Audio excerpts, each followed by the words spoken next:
For those of you who only watch my Disney Villains retrospective, I recommend you also take a look at my previous video, the script to screen on Beauty and the Beast. It goes over a few early drafts of the movie featuring some completely unused villains and a radically different version of Gaston. They will also be talked about here with as little redundancy as possible, but that was basically meant as a part 1 to this entry. Either way, welcome everyone. In that video, I went over the original story of Beauty and the Beast, La Belle et la Bête by Gabrielle Suzanne de Villeneuve. I'll give a quick recap here, although there was a longer description in part 1. An impoverished merchant runs afoul of a beast in an enchanted castle after picking one of his roses. Beast strikes a deal where the merchant must send one of his daughters in his place. Only one of his girls, so beautiful that she's even nicknamed Beauty, agrees to go to the Beast and winds up having a good time, even if the Beast keeps asking her to marry him. The Beast lets her visit her family at one point when Beauty becomes homesick, but tells her she must return soon or he'll die of sadness. When Beauty finally does come back to the castle, she finds that Beast is indeed dying and confesses her love. This breaks the spell he was secretly under, turning him back into a handsome prince, and the two of them live happily ever after. So far, when going over the plot, I've kept my description of Beauty's family vague. That's because it really depends on the version you're reading. The original one by Villeneuve gave Beauty quite a few brothers and sisters. The brothers all adore her, and the sisters are all terribly jealous. That's pretty much their entire role in that version. When Beauty comes home, the whole family urges her to stay, more so her father and brothers, but she only stays a little while as promised, and then returns to the Beast, reviving him at the last second. Then, everyone gets to come live at the castle. In a later version, adapted by Jean-Marie Le Prince de Beaumont, the sisters take on a more antagonistic role. When Beauty visits, they deliberately try to keep her at home as long as possible, in hopes that when she goes back late, the angry Beast will devour her. Thus, they are the ones responsible for the Beast almost dying. As punishment, a fairy turns them both to stone, forcing them to observe Beauty's happiness. They can only turn back if they admit their faults and find humility within themselves, although the fairy has her doubts that this will ever happen. While a story doesn't necessarily need a villain, it can certainly help. Beauty and the Beast doesn't have one of those iconic fairy tale bad guys like the Hansel and Gretel witch, or the Big Bad Wolf, or Cinderella stepfamily. You can see why some adaptations try to expand on the sisters' roles, or add another character entirely. The 1946 film of La Belle et la Bête adds Avenant, a friend of Beauty's brother and potential suitor. Beauty's sisters conspire to steal the treasures in the Beast's castle and dupe their brother and Avenant into helping them. Avenant is already shown to be an untrustworthy, lecherous character, so it doesn't take all that much to convince him. It would appear that this version of the story was a big influence on Disney. As detailed in my first video, the studio went through a number of different treatments for the fairy tale throughout the 80s. One version by Jim Cox also had a plot about Beauty's sisters and a trio of snobbish suitors conspiring to loot the castle. In the end, they would have all been punished by getting turned into animals that reflected their vain, greedy natures. Screenwriting duties eventually went to Linda Wolverton, who wrote a story that generally followed the fairy tale. Belle's sisters are called Marie and Antoinette, named of course after the Queen of France.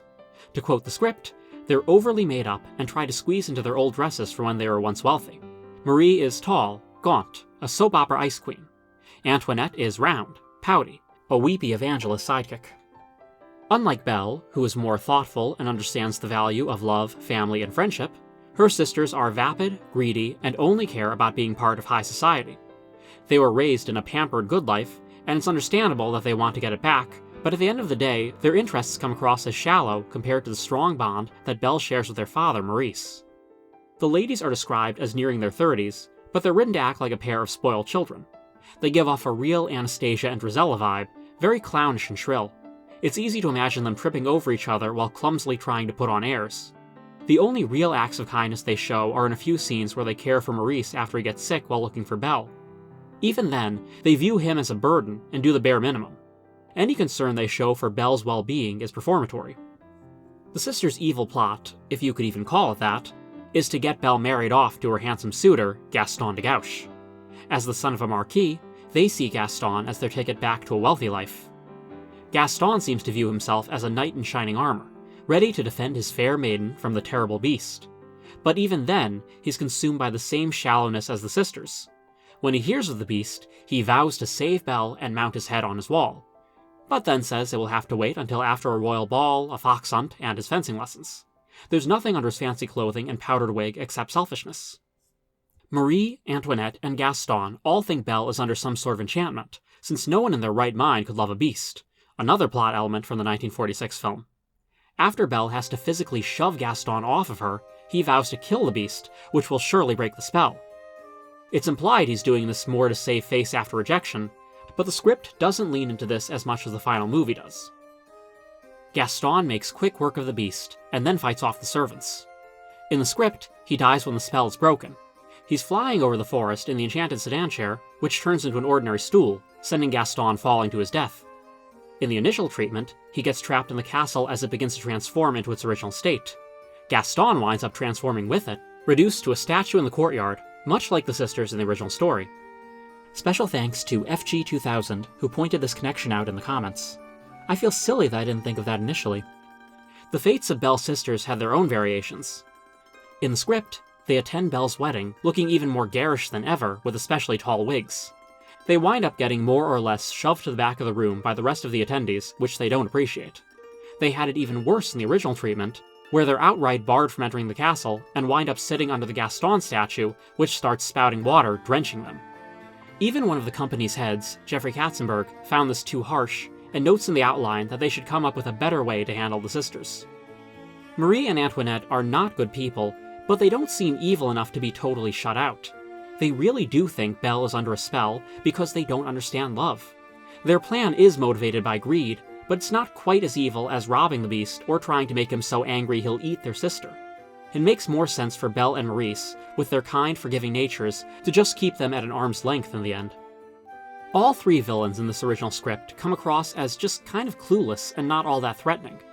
They're generally buffoonish and feel more like secondary antagonists with no solid main villain to lead them.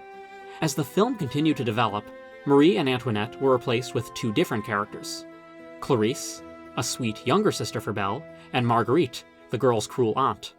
I have a feeling this change happened early in production, given how little concept art there is of the original sisters. Marguerite seemed to be an effort to give the story a more forceful, compelling villain. Her goal is the same as the sisters: marry Belle to some wealthy aristocrat to regain the family fortune. Love is not a factor here. The aristocrat is still Gaston, now with the last name LeGume, vain as ever. The story reel shows off his obsession with his own reflection. This is contrasted with the beast, who has gone out of his way to break every mirror in the castle except for the enchanted one.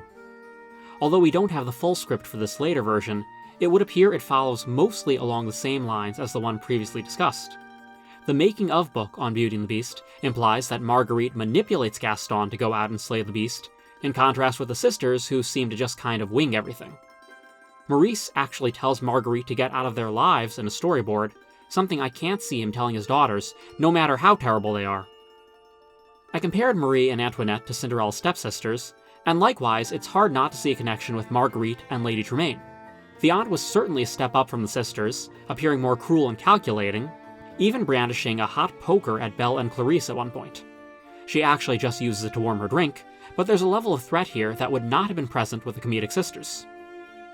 After months of production, it was decided that this initial version of Beauty and the Beast wasn't working, and the film was hastily retooled into a musical. Belle's evil aunt was dropped, but Gaston remained, albeit in a very different state. It's interesting to see how they got from point A to point B.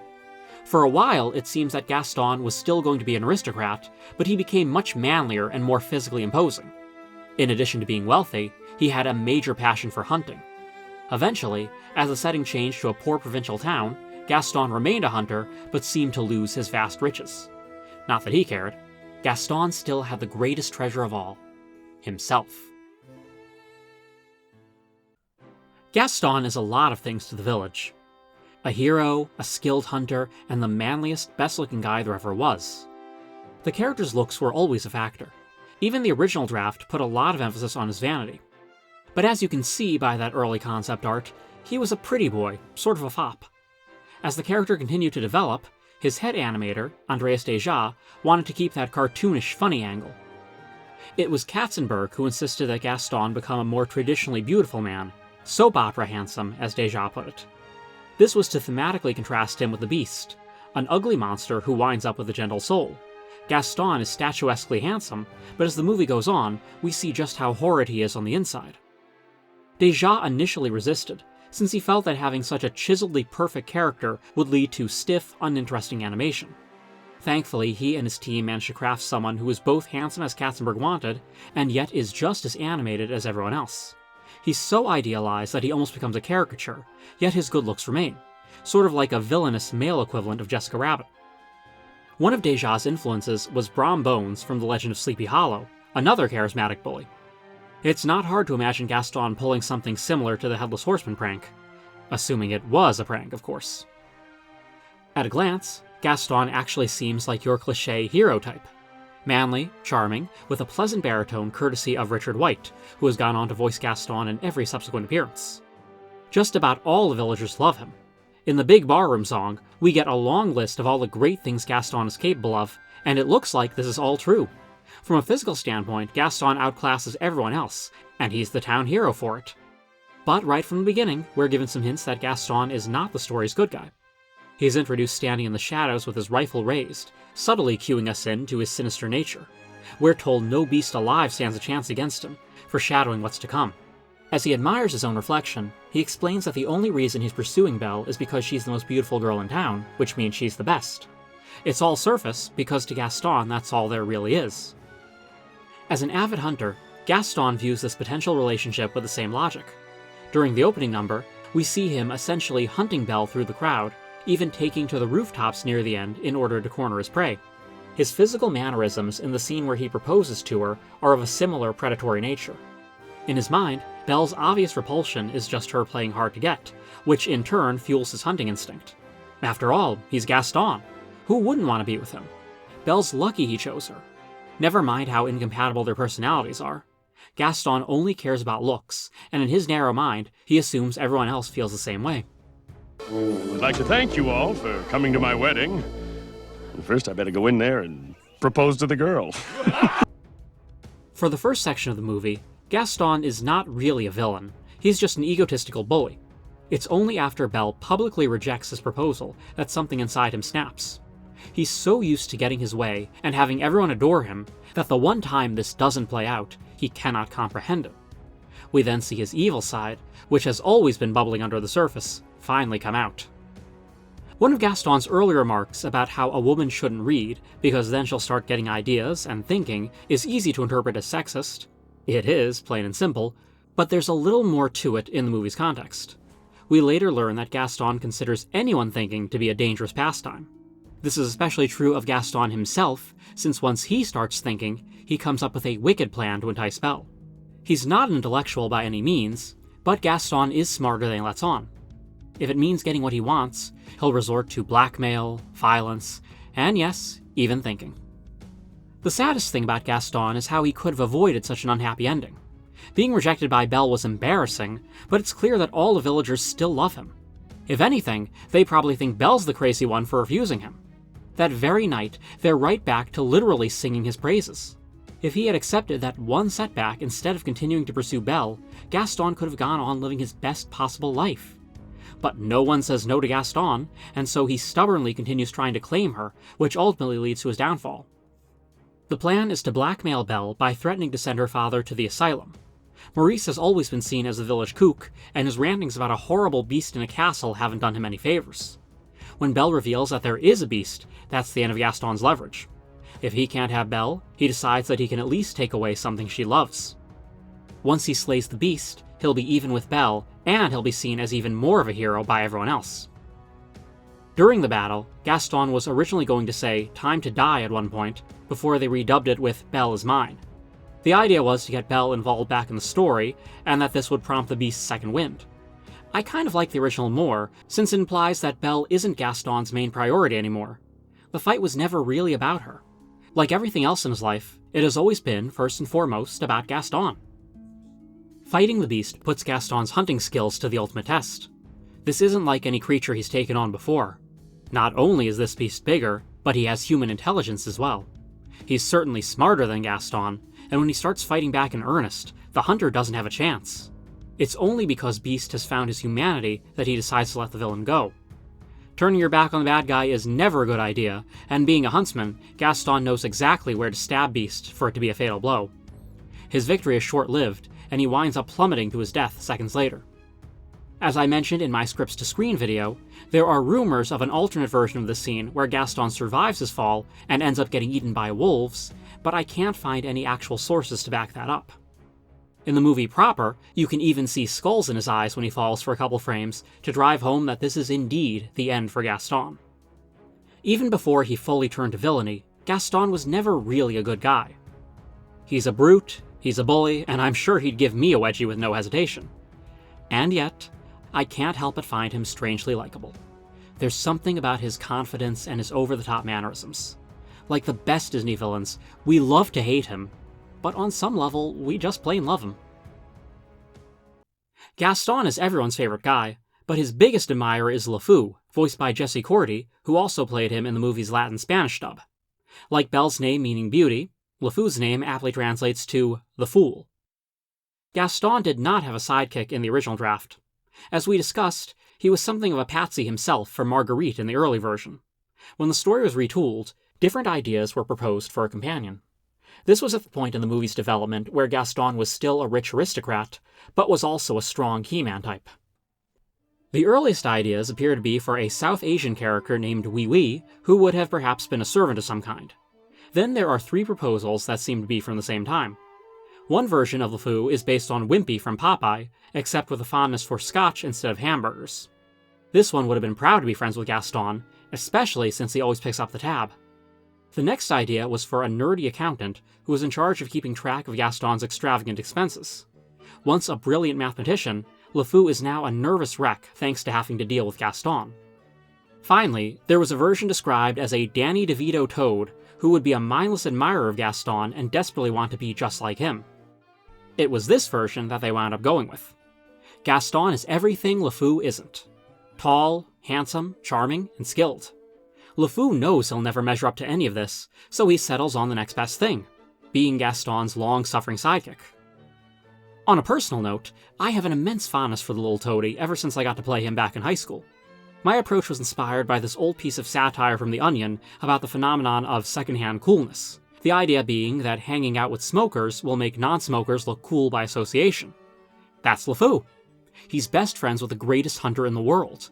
He'll blindly do whatever Gaston says and take whatever beatings he dishes out, all in a misguided bid for his own little taste of power. We've already seen a character with a very similar way of thinking. The Black Cauldron's Creeper is another toad-like character who puts up with endless abuse in hopes of it giving him some sort of status. Yes, the main villain torments him at any chance he can get, and yes, the rest of the underlings do the same, but in LeFou and Creeper's minds, there's still the boss's number 2, which has to count for something, right? The difference is, while Creeper is elated when the Horned King meets his gruesome end, I imagine LeFou simply won't know what to do with himself after Gaston's demise. Undoubtedly, he'll be better off, even if he doesn't realize it at first. As the most cartoon-like of the human characters, LeFou is basically destined to be the victim of endless slapstick. The directors have said they took every opportunity to hurt him, which the directors of Aladdin would similarly apply to Iago the following year. Even in scenes where he and Gaston are sort of getting along, he winds up getting knocked around somehow. It ties back to Gaston's bullying nature. He has his other devoted followers, but even if they couldn't beat Gaston in a fight, they could at least try to fight back and maybe, just maybe, give the guy a run for his money. LeFou, being so small, not to mention resilient, gives Gaston endless chances to be casually cruel, and best of all, LeFou takes it with little complaint. Even when Gaston is getting the angry mob riled up about the beast, he still takes some time to target his terrified companion. One of my favorite moments is where LeFou tries to cheer Gaston up with a beer, while also holding one for himself. Before he can drink his, Gaston snatches both beers and angrily tosses them in the fire. And what does LeFou do in response? Lead an entire song about how great Gaston is. The poor guy has zero self-respect. Make no mistake, though. LeFou is pitiful, but he's not a very good person himself. When he gets a chance to be the bully, he welcomes it, as seen near the end of the movie. We can feel bad for him, but maybe not too bad. So, how'd it go? As I said, Gaston's nefarious plan involves threatening to put Maurice in a sanatorium if Belle doesn't marry him. The owner of the Asylum des Loons, or Maison des Loons in the musical, is a sinister, cadaverous man named Monsieur D'Arque. He's the last person you'd want running one of these establishments. It's clear from the short time we spend with him that he's not in business for the sake of helping or curing others. Rather, he seems to take a perverse pleasure from tormenting vulnerable people, and he's more than willing to take bribes. Based on his delighted reaction to Gaston's proposal, I wonder how many other shady deals he's made over the years. As mentioned in my previous video, there was originally a scene where Gaston and LeFou meet with D'Arque at the asylum, which seems to be quite a ways away from the little town. LeFou can't contain his terror and begins to babble uncontrollably, making D'Arque initially, and eagerly, assume he's the newest victim. The scene was deemed too disturbing and was rewritten to take place in the tavern, with the terrible place now left to our imaginations. Also in the script, when D'Arque gets a look at the beast in the magic mirror, he and his workers are so terrified that they run off with barely a word. It takes a lot to rattle someone like that, but even the worst people have something that scares them.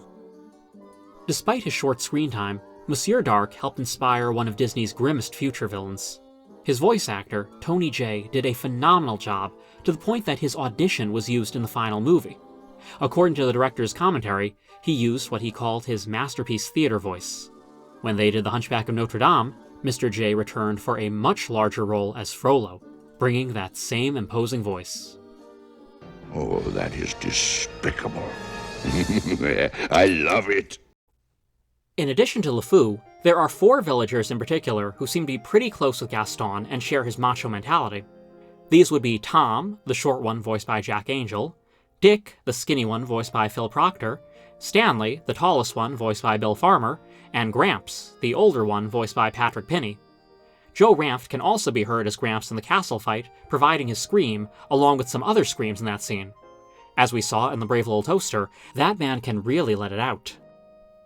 Tom, Dick, and Stanley are named by LeFou in the Gaston song, although for a while I was unsure if these were actually meant to be their names, or if it was just a song lyric. Their names were finally confirmed in the credits for the live-action remake.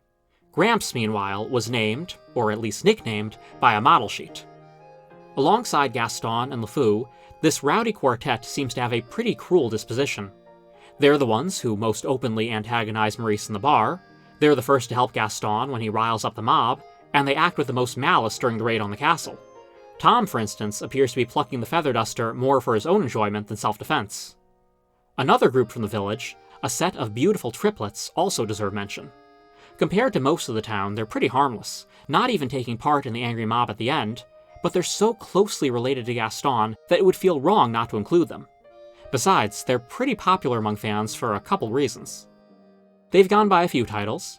The screenplay and the musical libretto calls them the Silly Girls, the remake calls them the Village Lasses, but I've always preferred how in the original movie they're credited as the Bimbettes. These characters are another example of how Gaston is held back by his own ego and stubbornness. We have 3 gorgeous girls who perpetually swoon over him, one is even licking her lips during the big song, and look-wise, they're pretty on par with Belle. The difference is that their features are a bit more cartoonish. And yet, because Gaston has decided that Belle is the only one for him, not to mention the thrill of the hunt, he totally ignores them. There doesn't seem to be a whole lot going on with them personality-wise, but Gaston doesn't really care about personality, so that shouldn't be a problem. Their voices are provided by Mary Kay Bergman and Kath Soucie. After Bergman's death, Soucie would go on to voice all 3 in The House of Mouse. In regards to the sisters' names, I actually found myself falling down a strange little rabbit hole. If you're not a fan of tangents relating to obscure trivia, well, first of all, I'd like to thank you for making this far, but you might want to skip ahead a minute or two. Allegedly, the characters are named Claudette, Paulette, and Laurette. I've scoured the internet, DVDs, and art books for official confirmation on this, but I haven't found anything yet. The earliest instance I found for these names was a video with some cosplayers from 2012. I actually reached out to one of them to see if she could remember where they found the names, but she understandably couldn't recall. I also found a Tumblr post from around the same time, calling the girls Claudia, Paula, and Laura. The first official uses of these names seem to be in the books As Old as Time from 2016 and Belle's Discovery from 2017, several years after that cosplayer video. It would be very interesting if these names were actually coined by fans and adopted by the company later on. If anyone has some information that I'm missing here, please let me know. The other villagers, for the most part, are not really bad people, even if they become a threat in the movie's final act. They don't understand Belle, but they seem to like her enough. They don't care for her father nearly as much, but they seem to give him his space and don't have an active problem with him until Gaston tells them to. That's their weakness. They admire Gaston so much that they don't recognize his obvious flaws. So when Gaston whips them into a frenzy, twice, first for Maurice and then for the Beast, no one gets suspicious. They're simple folk in a simple town. It just never occurs to them that someone like Gaston could have an ulterior motive outside of their well-being. Mob mentality is a scary thing. When tensions are high and someone loud and convincing tells you something, it can be hard to take a second to actually think about what's going on and why. The thing is, we have all fallen for something like this before, probably more times than we'd care to admit or even realize. The fight against the enchanted objects in the castle is a lot of fun, but the next time you watch the villagers crawl away to lick their wounds, remember that most of them are also victims of Gaston. They just may never know it. I've mostly avoided talking about predators in the series since they're generally animals acting on instinct rather than malice. After giving a decent amount of attention to the fierce shark from The Little Mermaid, I'm walking that decision back a bit, although there's still only so much I can say. This then brings us to the wolves that roam the forest surrounding the Beast's castle. These terrifying creatures chase down Maurice and then later Belle and Philippe. Maurice gets lucky and escapes into the castle, while Belle has to be rescued by Beast. It's hard to say just how many wolves there are, other than a lot, with more and more seemingly joining the hunt. The Beast is huge, but the wolves outnumber him. Even though he wins the battle, he still winds up almost dying in the process, with Belle having to carry him home on horseback. Still, beasts seem to make a pretty big impression on the wolves. They don't bother Belle once she ventures back into the woods to save her father, and they also keep their distance in the Enchanted Christmas. They don't want to provoke another visit from her giant protector. Then there's the matter of the Beast himself and the Enchantress.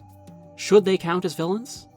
The Disney Villain by animators Frank Thomas and Ollie Johnston seems to consider Beast to be a bad guy in need of redemption, and they give just as much attention to him as Gaston, if not just a little more. It's true that the Beast is quite, well, beastly, and treats Maurice especially bad in the first act. Believe me, I was very scared of this character as a child, but since the whole story is about his torment and redemption, I would not classify him as a villain. Certainly not in the traditional sense like Ursula and Gaston. The Enchantress, meanwhile, is very enigmatic and ultimately wound up as a plot device, not a character. What are her motivations? Does she go around testing the character of all royalty? It's true that her curse on the prince affecting everyone else in the castle is incredibly harsh, but since she's so mysterious and vanishes in the first moments of the movie, I don't think I can really say if she is good or evil. She's a being of magic who has a set of morals that are perhaps very different from our own. The remake complicates things further by having her stick around for a number of years living in Belle's village in her beggar woman disguise. Still not really a villain, just kind of confusing. One of the major high points in Beauty and the Beast, and there are many, is its soundtrack. Alan Menken and Howard Ashman created a musical masterpiece. In some movies, the villain doesn't get to sing at all, but this time, Gaston and his followers get 2 songs. He also gets a verse in the opening number, explaining his motivations for pursuing Belle. When Gaston sulks at the tavern later on, LeFou leads everyone in a round of Gaston, a song named after the villain. The lively waltz covers all of Gaston's skills and abilities that make him so admirable. Not only does it say a lot about him, it says a lot about the villagers. Their idea of matching wits is just flipping the chessboard, and they don't mind if Gaston fights dirty, like biting in a wrestling match.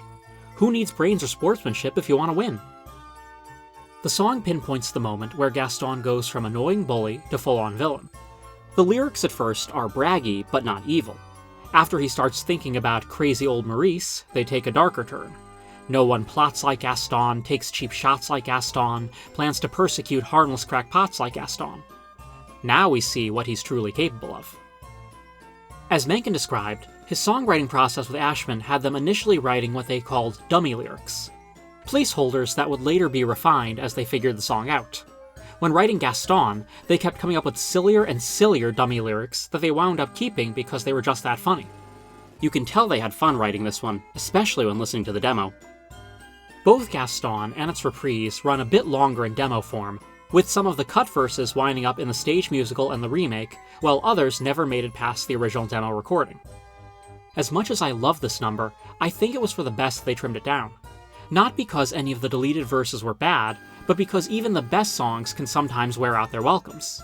The uncut version of the song and the reprise run 45 seconds longer than the final version, which doesn't seem like much, but believe me, you can feel the difference. The mob song is much more threatening as the story nears its climax. Gaston takes the villagers' fears and runs with it, using his charisma to terrify and excite them at the idea of heroically taking down a beast. It's dark material, but the darkest part is what it was reflecting in the real world. At the time, Ashman was dying of AIDS, and some of the lyrics mirrored the average person's uninformed opinion. We don't like what we don't understand, in fact it scares us, and this monster is mysterious at least. With that context, those lyrics are powerful, but I don't know if I like their use in the movie. I think that line is a little too on the nose. It doesn't make sense for the villagers to say this out loud, because I don't think they have that kind of self-awareness. Moving past that nitpick, it's a good, traditional villain song to sit alongside the upbeat, silly one from the tavern. In the underscore, Gaston has two themes representing him.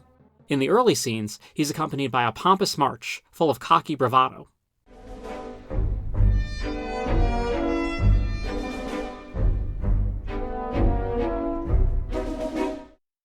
After his first song, Gaston grows into a more sinister character, and the music grows darker as well. The opening verse, "Gosh, it disturbs me to see you, Gaston," becomes his de facto theme, with the swaggering march only reappearing briefly. The wolves also get their own motif for both of their scenes.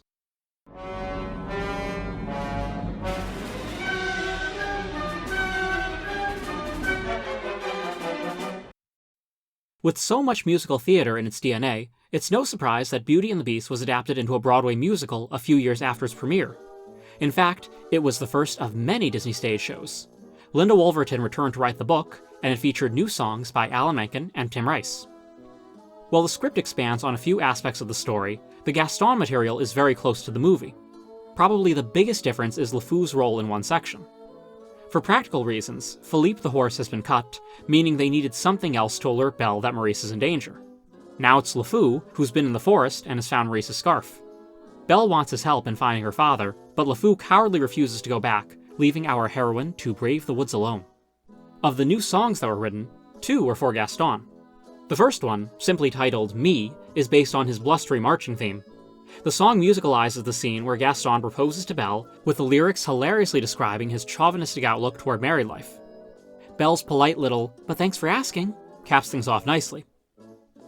Monsieur D'Arque gets more stage time in the song Maison des Lunes, which adapts the scene in the tavern where he plots with Gaston and LeFou. On stage, D'Arque becomes a more comically sadistic character. His sense of decorum from the movie is thrown out the window, and we have a cartoonish ghoul practically salivating at the chance to add someone to his list of victims. In later stagings, this song is sometimes cut. There's a dialogue-based version where D'Arque first thinks he's meant to incarcerate Gaston and then LeFou, similar to the deleted scene from the script. Then when he hears about Maurice, he holds out until Gaston gives him 3 bags of money, along with LeFou's scarf, really Maurice's scarf. Other versions of the show cut the scene entirely, keeping Gaston out of the action for a good long while. Branching off that slightly, Disney Plus had a live concert-style production for the movie's 30th anniversary. Joshua Henry played Gaston, Rizwan Manji played LeFou, wearing a considerable amount of padding, and Gaston's original voice actor, Richard White, cameoed as the baker. For the tavern song, Gaston, LeFou, and the villagers perform an elaborate dance in a theater-in-the-round-style set. In addition to the precise choreography, there are some good visual gags, like Gaston lifting a pair of barbells made of wine barrels. The mob song naturally makes an appearance as well. Many of the non-song scenes are represented by a shortened version of the classic movie, but the wolf chases are both staged with costumed actors, coming across as surreal dance numbers. When Belle flees the castle, the wolves descend on her like clockwork.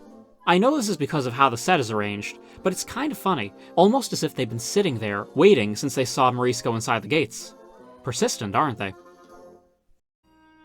This brings us to the most recent version of the story, that being the 2017 live-action remake with Luke Evans as Gaston and Josh Gad as LeFou.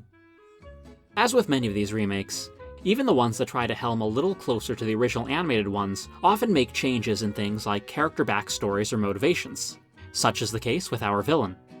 Gaston's backstory is never fully shared in the movie, although it's alluded to a few times. According to the making-of book, he was once an army captain who saved the village of Villeneuve from Portuguese invaders 12 years prior to the movie and continues to live off that past glory. It gives some high school football captain energy to the character, which is an interesting idea, although I don't think I like it in practice. As a result of his army days, Gaston has a major bloodlust here, much more pronounced than the original. When he gets worked up, LeFou has to comfort him with horrifying visions of war. He looks back on things that would have traumatized other men with a nostalgic fondness. Some have complained about this, saying Gaston feels too sympathetic if he's a veteran with PTSD, but I feel like the point is that Gaston is not shell-shocked. He relishes the glory days, bloody warts and all. What I don't like is the idea that he's become something of a loser, desperately clinging to his past. It contradicts the idea of Gaston being forever in his prime, a living legend that everyone practically worships. Even the movie seems to get caught in this duality, and I don't know if it's by choice. The Gaston song at the tavern is lively as ever, including a very fun saber dance section near the end, but we also see LeFou discreetly paying people to join in. So what is it? Is Gaston the ideal Frenchman, the uber-French if you will, or is he a has-been that everyone humors? You can't have your cake and eat it too. Besides, given the time period and setting, if I said we should let them eat cake, it could turn out very badly for me. In addition to his new backstory, the movie also explores why Gaston is so attracted to Belle. Unlike the triplets, Belle shows dignity around Gaston and doesn't fall all over herself in an attempt to get his attention. As in the original, Gaston views this as an exciting hunt and will not take no for an answer. He does pester Belle quite a bit, even clumsily trampling her garden at one point, but he seems much more cordial in these scenes, rather than his failed grand romantic gesture in the original. He's still wrong for Belle, and it must be exhausting to deal with him, but he comes across as a little too nice in these scenes. One of the biggest changes to the plot has Gaston actually humor Maurice when he comes in with his wild story about the beast. He doesn't believe the poor man, of course, but he figures if he gets in good with him, he can weasel his way into marrying Belle. When Maurice makes it clear this will never happen, Gaston knocks him out and leaves him for the wolves. Once Belle's without a father to support her, she'll need Gaston. Things don't go according to plan, and when Maurice accuses Gaston of this afterwards, the villain comes up with a new plot to get Maurice locked away. Like the animated Gaston, he's not the smartest, but he's sharp when he needs to be, especially when it involves getting what he wants. LeFou is portrayed even more differently, which is to be expected. He was such an over-the-top character with slapstick that could really only work in animation or on stage. Trying to faithfully recapture that for a live-action film would end up being more unpleasant than funny. At this point, we were already living in a post-Olaf world, and I imagine when they cast Gad in the role, they had him channel that attitude. A silly character who will occasionally offer some real wisdom. It's a stark departure from the original, right down to his relationship with Gaston. The two of them actually have some decent chemistry in the first section of the movie. There's still a power imbalance, but Gaston is not the same kind of abusive. He's just totally self-absorbed and doesn't realize the extent that LeFou admires him. In addition to some romantic subtext, which we'll cover near the end of the section whether I want to or not, LeFou wants to be Gaston so much that he even imitates his mannerisms. Still, Gaston seems to appreciate LeFou a bit, even thanking him for lifting his spirits with a song. It's not an ideal friendship, but they're very close. It's only when Gaston starts showing his dark side that this LeFou starts to question if he's really a friend worth having. Leaving Maurice to die eats at LeFou's conscience. Then Gaston forces him to lie about it and outright threatens him when LeFou tries to speak up later on. For a killing blow, he uses LeFou as a human shield during the fight in the castle, and then abandons him to pursue the beast. In a matter of hours, Gaston has destroyed their tight-knit friendship in favor of his own selfish gain. It's little wonder that LeFou decides to help the servants after that. While LeFou has been made a much nicer character, the villagers have been made actively worse. They're given something of an excuse, as many of them were once either living in the castle or were very close with its inhabitants, but the magic spell has caused them to forget all of this. Thus, they're living with an emptiness inside them that they are simultaneously aware and unaware of. Tragic, yes, but there's still an undercurrent of nastiness that runs in these people that the simple folk of the original movie did not have. Say what you will about those people, but I don't think that they would ruin Belle's laundry to make a point about a woman's place in society. They also seem to be enjoying locking Maurice away to an extent they were not in the animated film. Likewise, they come across as even more keen on violence, since the entire village storms the castle, not just the men. Even knowing their backstory and motivation, it makes it harder to sympathize with them and enjoy it when they get their own happy endings. Monsieur D'Arque, played by Adam Schiller, is the only one who stays behind to watch Belle and Maurice. He plays a much smaller role here, and he makes for a lousy guard. They're able to escape pretty easily.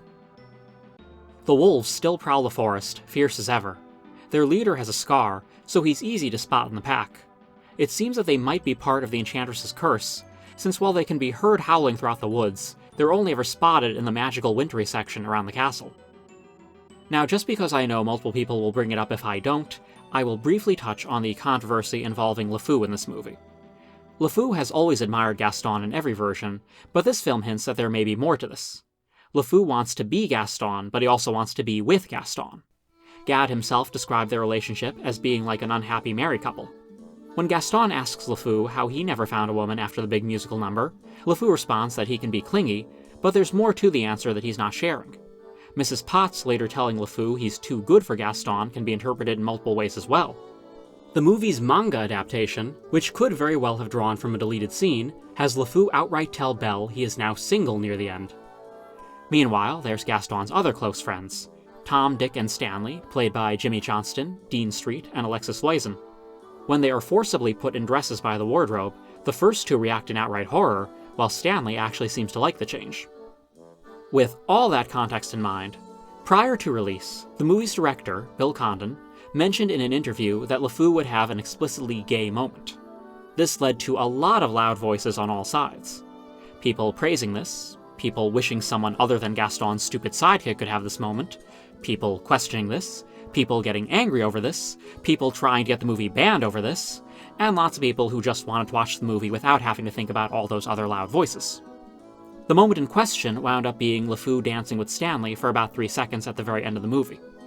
I've said all I need to say about this one. It's exhausting. Draw your own conclusions.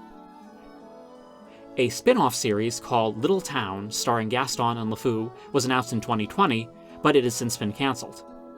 Presumably, it would have been a prequel, perhaps about their time in the army together, but don't quote me on that. I'm really not sure how it would have turned out, but given Gaston's fate, I have a feeling it would have been a rather depressing watch, even if it was mostly lighthearted. Back in the world of animation, Beauty and the Beast received not a sequel nor a prequel, but a midquel in 1997, The Enchanted Christmas. Now, there are rumors out there about an unproduced sequel that would have had Gaston's brother trying to get revenge against the prince. Supposedly, the brother was even named Avenant, after the antagonist from the 1946 movie. However, although I've seen this claim in numerous places, I cannot find any official statement, or even where this idea came from in the first place. Personally, I sort of doubt this was ever actually on the table, since the characters are much more interesting when they've been enchanted, as opposed to a castle full of happy, normal humans. Since the whole story takes place during Belle's stay at the castle, Gaston is completely absent. The villain of this story was hit by the curse especially hard. Maestro Forte, voiced by Tim Curry, was once the court's esteemed composer. The curse turned this creepy-looking man into a giant creepy-looking pipe organ, one permanently bolted to the wall in the West Wing. Instead of falling into despair, Forte actually found the curse to be a blessing in disguise. When they were all human, the young prince hated his gloomy compositions. But now, Forte's dreary music is the only thing that can soothe the savage beast. The maestro has a fondness, nay, an obsession with the master, one that borders on more than platonic. Sometimes I think people might look into these things too much, and yes, this is right after my talk about the remake LeFou thing, but Forte's attitude and his actions veer into fatal attraction territory by the end. Now that some girl's in the castle who might break the spell, Forte needs to do something. If everyone turns human again, the master will no longer need him. Plus, if Beast's mood improves, he'll want happier music. When he makes Forte play Deck the Halls, the organ sings as if he's in pain. Given Forte's immobile state, he needs to rely on manipulation. He whispers poisonous pessimism into the Beast's ears while going out of his way to charm Belle and trick her into venturing out into the Black Forest. It works for a while, but at a certain point, Belle's hopeful spirit pierces even his bleakest words, and Beast realizes what's actually important. Now the gloves are off, so to speak, and Forte reveals he's more than just a bunch of hot air. I mean, he has a lot of that given he's a pipe organ, but he can at least put that hot air to use. Forte tries to bring the house down. If he can't have the Beast, no one can. What do you think you're doing? Don't you see, Fife? They can't fall in love if they're dead! Of course, since this takes place within the grander story, we know that Forte's plans were doomed from the start. Beast destroys his keyboard, the source of the organ's power. Forte has worn himself out and collapses, leaving the Beast to briefly mourn the husk that was once his closest friend. Back in 1997, having a character like Forte be entirely CGI was a real novelty. I'm not sure what exactly their reasoning was for approaching him like this, but it kind of works. The graphics aren't perfect, but they're certainly creepy. He feels like an unwelcome, otherworldly invader to the story, which is especially fitting since he's not from the original at all. As per tradition, Forte is given a significantly less threatening, bumbling sidekick. In this case, it's Fife, a little piccolo voiced by Paul Rubens. While Forte has his unhealthy obsession with the beast, Fife is just as slavishly devoted to his maestro. It seems that Fife is the only one who views Forte as a musical genius instead of a pompous killjoy. Neither instrument is very close with the other objects. Forte is confined to the west wing, but it seems like Fife isolates himself alongside the organ out of sheer loyalty. They're seemingly unaware of Belle's presence for her first few days in the castle, when it's most likely the only thing everyone's been able to talk about. Forte doesn't even like Fife all that much, but keeps him around since he's useful. He constantly tempts the little fellow with a piccolo solo, keeping it just out of reach. In return for that coveted piece of music, Fife acts as a spy and saboteur, keeping tabs on Belle and doing his best to break up the budding romance. His heart practically melts when he finally gets a chance to talk to her. She's nice, she's charming, she's beautiful, and let's face it, she's the first human woman any of them have seen in a decade. Fife is a bit frustrating because even though they make it clear that he's largely an innocent being led astray, it doesn't really come through. His sole motivation, outside of his misplaced loyalty to Forte, is the piccolo solo. When he's messing up Belle and Beast skating, it's one thing, but it gets to the point where Forte orders him to make sure Belle doesn't return from the woods, and he obeys. Initially, Fife tries to unhook Philippe from the carriage, which would strand Belle and Chip. He ends up panicking and accidentally breaking the ice everyone's standing on, leading to a major disaster. But even before things got out of hand, the plan was to essentially leave Belle to die in the cold. Fife does realize he's messed up, but it shouldn't have taken him this long. He finally revolts against Forte when the organ tries to destroy the castle. At this point, he's already switched sides, but what clinches it is the revelation that the solo, the skimpy carrot on the stick, never actually existed in the first place. In an act of defiance, it's Fife who alerts Beast to Forte's weak spot and helps bring him down. When he turns human, he's leading the orchestra, playing much more cheerful music than the old maestro ever would have tolerated, Christmas or not. The score for the sequel was written by Rachel Portman, who also wrote the songs with lyrics by Don Black. Forte's villain song, Don't Fall in Love, isn't the strongest of the bunch, but is saved by Tim Curry's always reliable performance and the truly bizarre accompanying visuals. As Forte sings about the headaches love can cause, he summons green, evil cherubs that look more like pencil tests than finalized animation. The impish cupids go on to torment the beast in a slapstick cartoony fashion while the song grows in its intensity. It's very weird, and one of the most memorable parts of the movie. Forte's theme sounds similar to his song, but not quite the same. It accompanies most of his scenes, and I wouldn't be surprised if it was non-diegetic. That is, this isn't music just for us, the audience, to hear, but actual organ music existing within the scene played by Forte himself.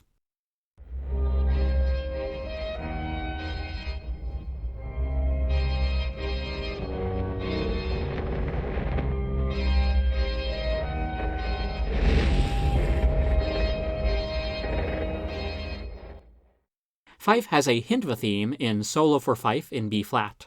It gets played once or twice when Forte tempts him, but I only noticed it in the score during the ice skating scene near the beginning. Appropriate, since the full solo was only an illusion.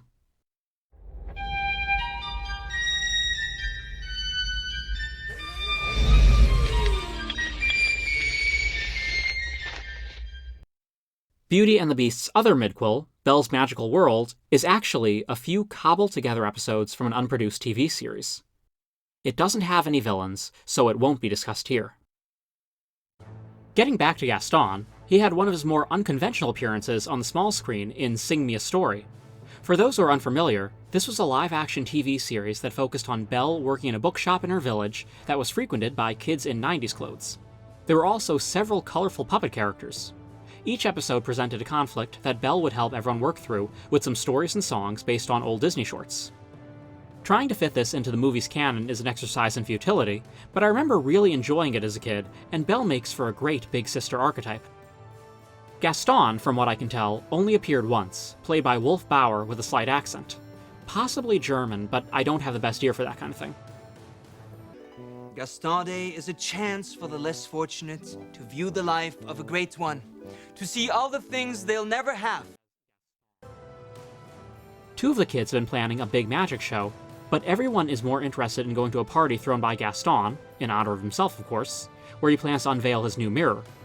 Belle, in turn, narrates 2 stories about inner beauty: Mickey's Rival, where she directly compares Gaston to Mortimer Mouse, and the Cookie Carnival. Right off the bat, this Gaston is less evil than the others. He doesn't try to flirt with Belle, seems to enjoy spending time with everyone, and exhibits a childlike wonder at a few points that you would never see on the movie version. Aside from his selfishness and his love of hunting helpless animals, he's sure to specifically use the word helpless. This is already one of the less sinister versions of the character. It seems at first like the stories have no effect on the egotistical hunter, but after he sees the kids doing one of their magic tricks, Gaston is floored. He decides to forego the party and have everyone come to the magic show instead. He also expresses an urge to try to be beautiful on the inside, since he has the outside covered. Whether he sticks with it or not is probably 50-50, but in the squeaky clean world of Sing Me a Story, we may have found a Gaston who could actually go on to be the hero everyone thinks he is. I don't always talk about the House of Mouse series in these videos, since sometimes a random cameo isn't really worth mentioning. However, this show had a great time playing up Gaston's ego. His most memorable appearance was in Daisy's debut, where he spends the whole episode trying to one-up everyone. Wow, that's a great idea! No one gets great ideas like Gaston. No one makes faces in spoons like Gaston. Actually, no one has the opinion of Gaston. This reaches its craziest conclusion when Daisy apparently breaks her leg. She doesn't really, it's a long story. Not to be outdone, Gaston breaks his leg for real. I guess he wins this round. Also, LeFou, Stanley, and a few unique villagers make up the Angry Villager People, an obvious spoof of the Village People. Their song, Slay the Beast, written by Mark Jonathan Davis, is short but fun. And how could I not mention Gaston in the conga line during the House of Villains? How great is that? Gaston gets to be the main villain in the Disney Plus special LEGO Disney Princess: The Castle Quest. In this story, Gaston has grown bored of hunting. He's slain all the beasts he can, so the next thing worth hunting is treasure. He's amassed a number of magic items already, many of them from other Disney movies, and the next one on his list is the trident of King Triton. This giant fork is an especially powerful item, but even when captured, Triton will not release his hold on it. I'm not sure why Gaston doesn't just kill him, especially because we see he has the power to do so later on. Nevertheless, Triton proposes a contest for ownership of the trident and all the oceans for good measure. If his 5 chosen warriors can pass Gaston's test, he must relinquish all the treasures he's stolen. Those 5 warriors wind up being Snow White, Ariel, Rapunzel, Tiana, and Moana. Gaston assumes a group of girls are no match for his wits and skills, but of course the ladies prove him wrong. After they pass his first 2 challenges, Gaston sends them into a thorny labyrinth. When it seems like they'll make it through that as well, Gaston blocks the exit with a familiar-looking dragon. Although they go so far as to refer to the dragon as Maleficent, it's not entirely clear if it's meant to be the actual mistress of all evil, or just something created in her image. When the princesses notice the dragon has a damaged wing, they heal it, while Gaston couldn't care less. This effectively wins her over and turns her against Gaston. The girls make their escape, while Gaston is left at the mercy of the dragon. Whether she's the Maleficent or not, this is not someone you want to make angry. Gaston appears a couple times in the Once Upon a Time series, played by Sage Brocklebank in his first appearance and Wes Brown in his second. In this version, he's still an unappealing suitor for Belle, who even antagonizes her after his death when she comes across him in the underworld later on. His last name, LeGume, is taken from rough drafts of the screenplay I mentioned earlier. In the second season of High School Musical, the series, the students put on their own production of Beauty and the Beast. In their show, Gaston is played by E.J. Caswell, who is in turn played by Matt Cornett. LeFou is played by Big Red, who is played by Larry Saperstein. The series features performances of the Gaston song, which has a more stripped-down rock-sounding arrangement, and the Mob song, which is staged as a dance-off with some distinctly electronica backup. In the Descendants book series, where practically every villain is an offspring, Gaston has 2 sons. He's pulled a George Foreman and named them both after him, Gaston Jr. and Gaston III. In the Descendants movies, we meet another Gaston son, Gil, played by Dylan Playfair. Initially, he's a villain himself, working alongside Ursula's daughter Uma and Captain Hook's son Harry, but the 3 eventually reform as the series goes on. 2 books by Serena Valentino explore Gaston's backstory. The first one, The Beast Within, actually focuses more on the prince, while Kill the Beast tells the events of that book from Gaston's point of view. In this interpretation, Gaston grows up in the castle alongside the prince as an inseparable pair of best friends. Gaston's father, Grosvenor, is the royal huntsman, and Gaston's late mother, Rose, was close friends with the queen. The prince is fiercely loyal to Gaston, but he has an unpleasant, headstrong nature about him that gets worse the older he gets. Early in his adult life, he falls in love with a beautiful woman, Circe, who happens to be the youngest sister of the Odd Sisters, a recurring group of witches who appear throughout the book series. When the prince rejects Circe after failing test of character, she decides to give him another test in the guise of the Enchantress who places a curse on him. This time, the curse is a slow-acting one, gradually transforming the prince. His desperate attempts to circumvent it only make things worse, since he doesn't fully understand what it means to love at this point. One of the results of the curse is for him to push Gaston away, and for both men to forget about each other. Gaston, in fact, forgets about his entire past in the castle and settles into the little town as the local hero. The problem is, for more than 3/4 of the story, Gaston has been a kind, emotionally intelligent gentleman who cannot read but loves books regardless. Even his naughty moments here and there as a child don't really suggest anything villainous or conceited. In other words, for most of the story, he's not really Gaston at all, and practically all of his wicked acts are waved away as the work of some evil witches, rather than a bully's own ego getting the best of him. Even his obsession with Belle is revealed to be part of an evil spell instead of a cautionary look at entitlement. In As Old as Time, A Twisted Tale by Liz Broswell, we're given an alternate telling of the story where Belle touches the enchanted rose and accidentally makes the curse on the castle permanent. That's not the only twisted part, however. In this version, the Enchantress was actually Belle's mother, Rosalind. In her time, magic people, known as Charmantes, were being persecuted by the prince's cruel parents. One Charmante, a self-loathing one, Frederick D'Arque, wished to remove his magic and began doing horrible experiments to achieve his goal. He captured a number of other Charmantes and kept them prisoner in his science lab under the guise of an insane asylum. Yes, Monsieur D'Arque is the main villain this time around, using Gaston as a pawn in order to capture the biggest magical prize yet, the Beast. It should be noted that this story has a more sympathetic portrayal of LeFou, and even beat the remake to the punch by coming out a year earlier. Several comics were published around the movie's original release. Like the midquels, they focused almost exclusively on Belle's further adventures in the castle during the main story, with her and Beast growing closer. Unlike the midquels, they also had subplots taking place back at the village with Gaston, LeFou, and the Bimbettes. Gaston, who hasn't come up with a plan to target Maurice yet in this version, has a couple other schemes. He still wants to marry Belle, but his biggest problem is not being able to find her. LeFou suggests he declares he's going to marry someone else, which he believes will lure a jealous Belle out of hiding. After all, how could Belle pass up this opportunity? Another plot has Gaston set out to kill a giant bear in the mountains in hopes of impressing Belle. Don't worry, the bear wins, and Gaston is quick to brush off this minor setback. The Bimbettes are characterized differently in these stories. They were jealous of Belle in the movie, but passive. This time, they're a conniving bunch, coming up with ways to sabotage Gaston's plans, so he'll have to choose one of them instead. One of them even convincingly disguises herself as Belle and tells Gaston everything he wants to hear. The other two girls unwittingly reveal her plot. A flashback story also shows the triplets at their most villainous. When Belle and Maurice travel to one of his adventures fairs, the girls mess with a sign in the woods, hoping to get them lost so that they never come back. Not only do Belle and Maurice navigate their way to the fair just in time, but they win the competition and come back victorious, much to the Bimbettes' dismay. Over in Japan, we have the Kilala Princess manga, an adventure story featuring the titular heroine meeting various Disney characters. In one section, she winds up in the Beast's castle along with her love interest, Ray, and his arranged fiancée, Sylphie. During their stay, Cogsworth accidentally throws away a watch containing a precious gem, one that Beast was planning to give Belle as a present. The new characters track the gem down to the village where Gaston has claimed it, planning to win Belle over himself by giving her the gem. Either way, she's getting a gift. Gaston decks Ray when they try to get it back, so our heroes try a different tactic. While Gaston celebrates in the tavern, Kilala and Sylphie use their feminine charms to distract him. Anime cheesecake, par for the course. When Gaston gets handsy with Kilala, Ray lands a solid revenge punch, and the gang runs off with the recovered gem. Like most of the Disney Renaissance films, Beauty and the Beast had several video games.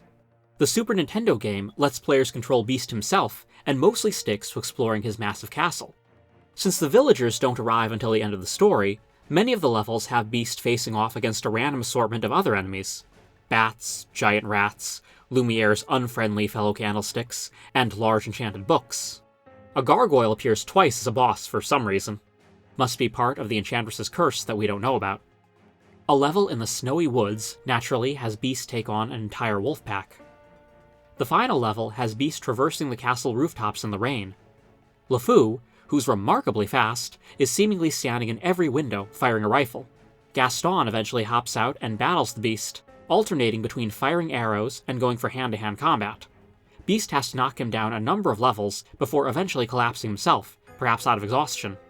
He's then revived by Belle, followed by credits that are weirdly obstructed by the main cast's silhouettes. A very odd design choice, to be sure. The Sega Genesis actually received 2 Beauty and the Beast games, one starring Belle and one starring Beast. It seems that the Belle game was targeted at girls, while the Beast game was targeted at boys. Neither of them are supposed to be very good, so I suppose in that way they achieved some sort of gender equality. Belle's quest really only features Gaston at the beginning. In the opening level, as Belle explores the village, LeFou continuously follows her around, alerting Gaston to her presence. Gaston will propose to Belle each time, only to be met with rejection. Players can also duck into doorways to avoid LeFou entirely, until they need Gaston's help, that is. Yes, later in the level, Belle comes across a boulder blocking her path and needs someone big and strong to move it. A little flattery will get Belle everywhere, and Gaston is more than happy to help. I know Gaston isn't the greatest guy even on his better days, but I don't like this manipulative side of Belle that the game forces players to use. Otherwise, Gaston only appears in cutscenes near the end. The final level has Belle racing through the forest on Philippe to get to the castle in time. As for the Beast side of the story, that's found in Roar of the Beast. Like the Super Nintendo game, the early levels have the Beast fighting off various creatures. The game clunkily justifies this by saying that a storm enchanted the forest animals, making them flock to the castle. Darn magic storms, they're a real problem this time of year. Also similar is a level in the woods where Beast has to fight off a number of wolves, including one that's practically his size. The last 2 levels are devoted to getting rid of Gaston and his mob. Beast has to knock the villagers into the objects, who make quick work of them. The same few guys keep attacking, which means either the game developers were lazy, or these townspeople are incredibly durable. Surprisingly, LeFou is nowhere to be found. The final level has Beast scale the massive rooftops, while a barrage of arrows and torches attack him from above and below. Gaston is waiting at the end to put up a hell of a fight. His less than honorable nature is fully on display here. He's constantly trying to stab the Beast in the back, and tends to run away when Beast faces him. In both Sega and Nintendo, players do not have the opportunity to show Gaston mercy like in the movie. This ain't Undertale. Gaston has to be defeated properly. After the success of Mario Party, a number of other developers tried their hands at party games. 1999's Beauty and the Beast, a board game adventure, released for the Game Boy Color, is just one of the many imitators that sprang up. The story mode takes place near the end of the movie, where Gaston is leading the angry mob to the castle. Players control Belle, who needs to race Gaston to warn the Beast. Along the way, they have to win a number of minigames, several of which feature the villains. LeFou's shooting gallery is just that, a shoot-the-targets game where players need to prove to LeFou that they're just as good as Gaston. Gaston himself features in the bonus game, Gaston's Spittoon.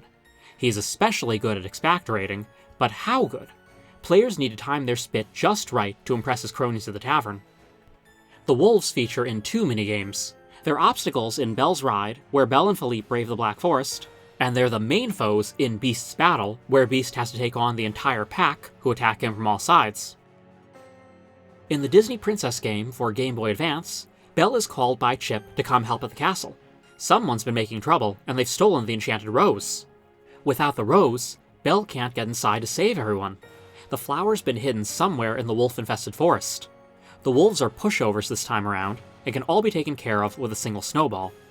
LeFou is also lurking within, disguised as a snowman like that one scene in the movie. If the wolves aren't much of a problem, then LeFou is even less to worry about. As you may have guessed, Gaston is the main culprit. His plot this time around is to capture the various objects and use them as proof to the villagers that the castle is evil and must be burned down. They seemed pretty ready before, but okay. In order to defeat Gaston, Belle must use her love of books. By that, I mean she drops enough books on his head to help whatever servant he's chasing get away. Knowledge is power, and I guess it pays to stock up on coffee table books for self-defense. Belle and Beast have been significant characters in the Kingdom Hearts franchise since its first game, but it took until the web and mobile game Kingdom Hearts X for Gaston to finally make an appearance. The game adapts the final fight very closely from the movie. A key difference is that Gaston leads an army of Heartless to the castle instead of the mob. During his battle, the darkness in Gaston's heart summons the enraged Elk, an enormous Heartless for the players to deal with. Once the Elk is defeated, Gaston meets his own demise, following the events of the movie directly. In the Magic Kingdom's mobile game, Gaston is up to his old tricks, incessantly pursuing Belle and trying to ruin things for everyone else when his plans don't play out. What's a little more interesting is what we learned in his dialogue. Apparently, it was his mother who warned him against thinking. That alone adds some surprising layers to Gaston's character. I always imagined him having more admiration for his father. Meanwhile, LeFou is off doing his own thing at a few points, and Gaston actually starts to miss having the little guy around. It's not nearly as touching as I'm making it sound, of course. As for LeFou, we learn that his band that played at Gaston's proposal is called LeFou's Revue, although they haven't been as successful as they'd like. Gaston breaking their tuba and baton certainly didn't help matters. Another mobile game, Disney Mirrorverse, is a darker adventure where evil magic threatens the many Disney worlds. Numerous characters, good and bad alike, have been affected and have been given interesting makeovers to reflect the new story. Gaston has been redesigned as an even more violent hunter, wearing an enormous wolf's pelt and sporting a crossbow made of animal bones. An entire manga was written focusing on how the Beauty and the Beast world was affected by the dangerous magic. In this version of the story, the magic tampers with the Enchantress's curse, making it extend past the prince's castle and into the surrounding area. The forest becomes even more dangerous than usual. Humans who spend too much time in there are transformed into plants or animals. Maurice, for instance, becomes a busy little beaver, and the kind bookshop owner becomes a crow. Monsieur D'Arque has become a horrible tree monster, obsessed with capturing everyone in his branches. Poor LeFou winds up as a sad little toadstool, something Gaston actually finds funny. Speaking of, the village relies on Gaston to brave the woods and bring back food and supplies. We later learn that there's more to it than that. Gaston has been secretly working with D'Arque, leaving him people to trap so they are easily transformed by the woods, particularly those who get suspicious of him. It's possible he was even the one to sacrifice LeFou. The end goal is to somehow take control of the nearby castle's magic to undo the curse and become even more beloved as a result. Of course, this kind of enchantment is far beyond Gaston, and he ends up getting dragged off by D'Arque while Belle and Beast work together to fix things. In the Animal Crossing-inspired Dreamlight Valley, Gaston is one of the many displaced Disney characters who make the valley their home. When the player initially meets him, Gaston is lost in the desert, or Gastonia as he's named it, and has gone a little crazy from isolation. He appears to miss his sidekick the most, and has even built himself a new LeFou out of coconuts. When the player helps him, Gaston graciously gives him his coconut friend as a gift. Like the other villains in the game, Gaston retains a good deal of his negative qualities, but is never quite as evil or dangerous as he was in the movie. At worst, he's just kind of a pain. At one point, he decides he needs a new sidekick, since LeFou's nowhere to be found, and the player just isn't up to his standards.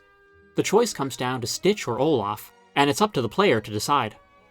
In the recent Cursed Cafe, the player is a potionista in a swingin' joint for magic potions frequented by the Disney villains. Gaston is probably the least magically inclined customer, not even understanding that the venue only sells potions, not food. The game shows us how Gaston would interact with the modern world, like obsessively staring at his phone, which he refers to as his mini-mirror. All the villains have a goal unique to the game, and for Gaston, it's finding new lackeys to lord over. He decides that a group of local golf bros are his prime targets, and needs some magical help with the job. One of the fun parts of the game is seeing how the villains do and don't get along.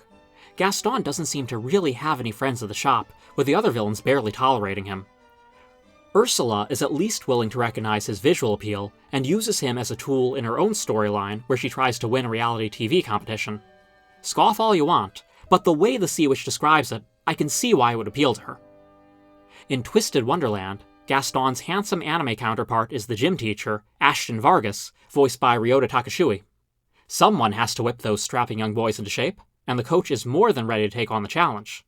He definitely has some of Gaston's personality traits, like vanity and a dislike of reading, but there's some kindness in there as well.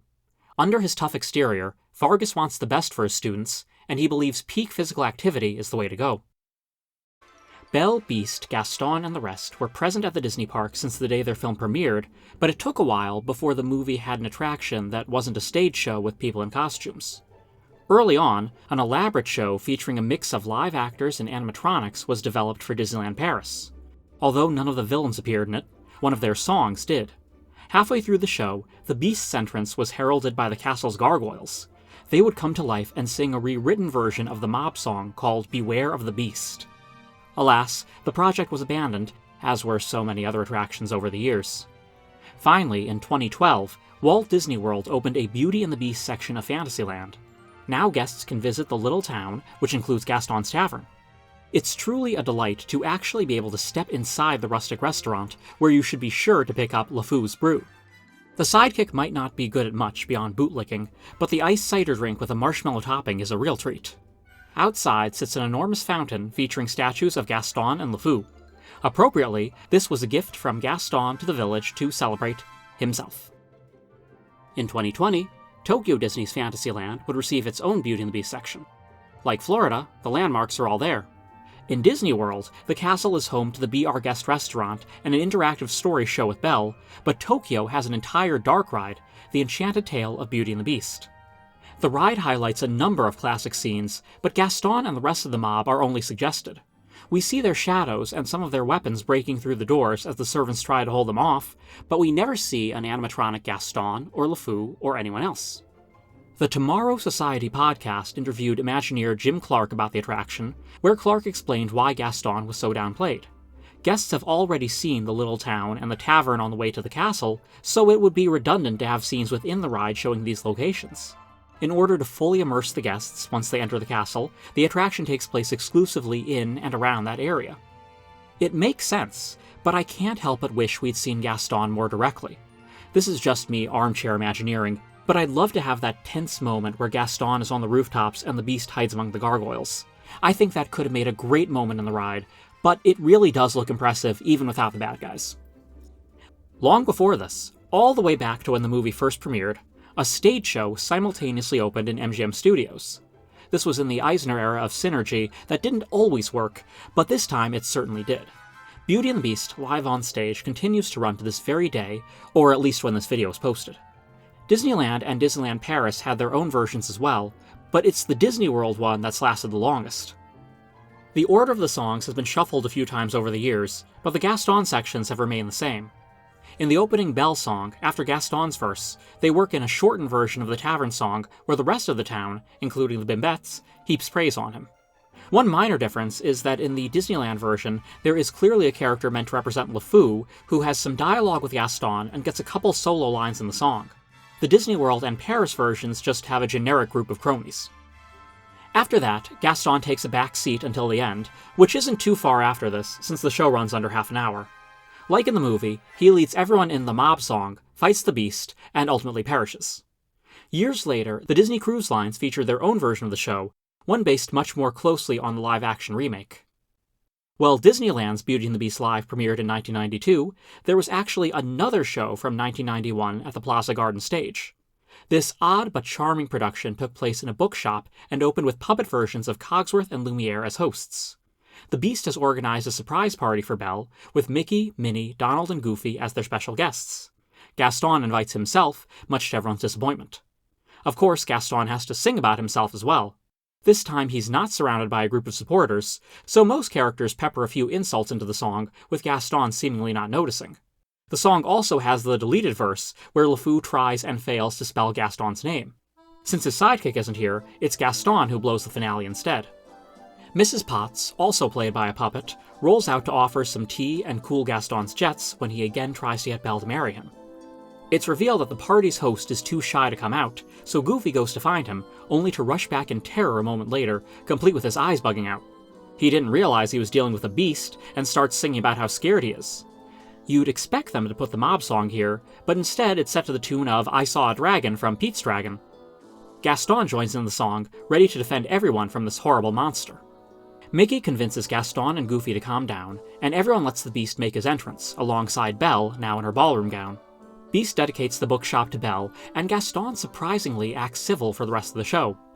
I guess when his boss, Mickey, is standing right there, he has no choice.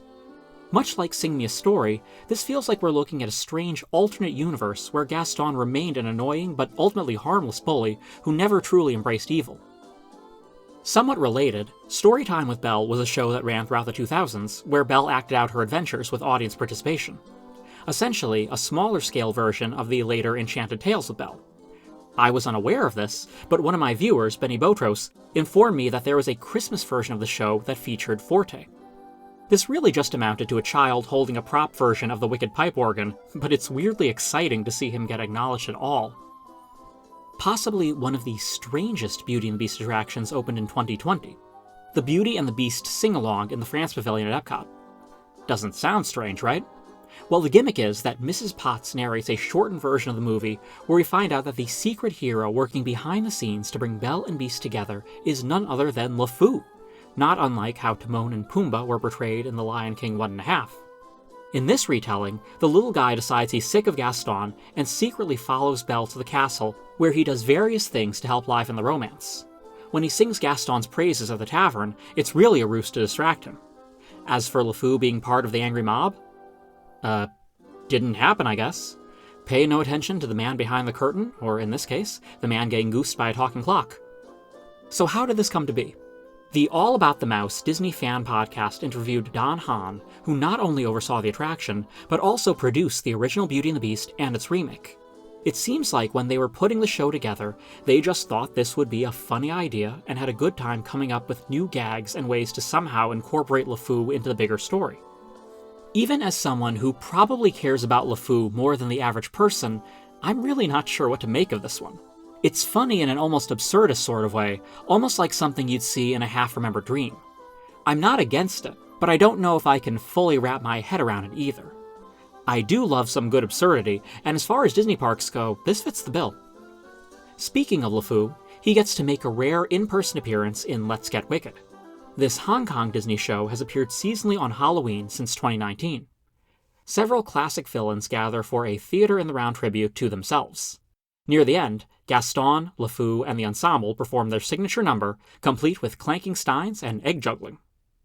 As of this video, LeFou has never been a meetable character, but Gaston can often be spotted out and about, ready to be admired by his many fans. Much like the Tremaines from Cinderella, I highly recommend stopping to see Gaston if you get the chance. He is an absolute riot. That wraps up this tale as old as time. Our next entry will be checking out some things I missed, or new developments on previously covered villains. Expect to see books, more Cursed Cafe, new theme park attractions, the Snow White remake, and more. And as always, thank you so much for watching. Let's slay the beast tonight. Let's slay the beast. All right. It's our job to be an angry mob. Hey, hey, hey, let's slay the beast. Is it over?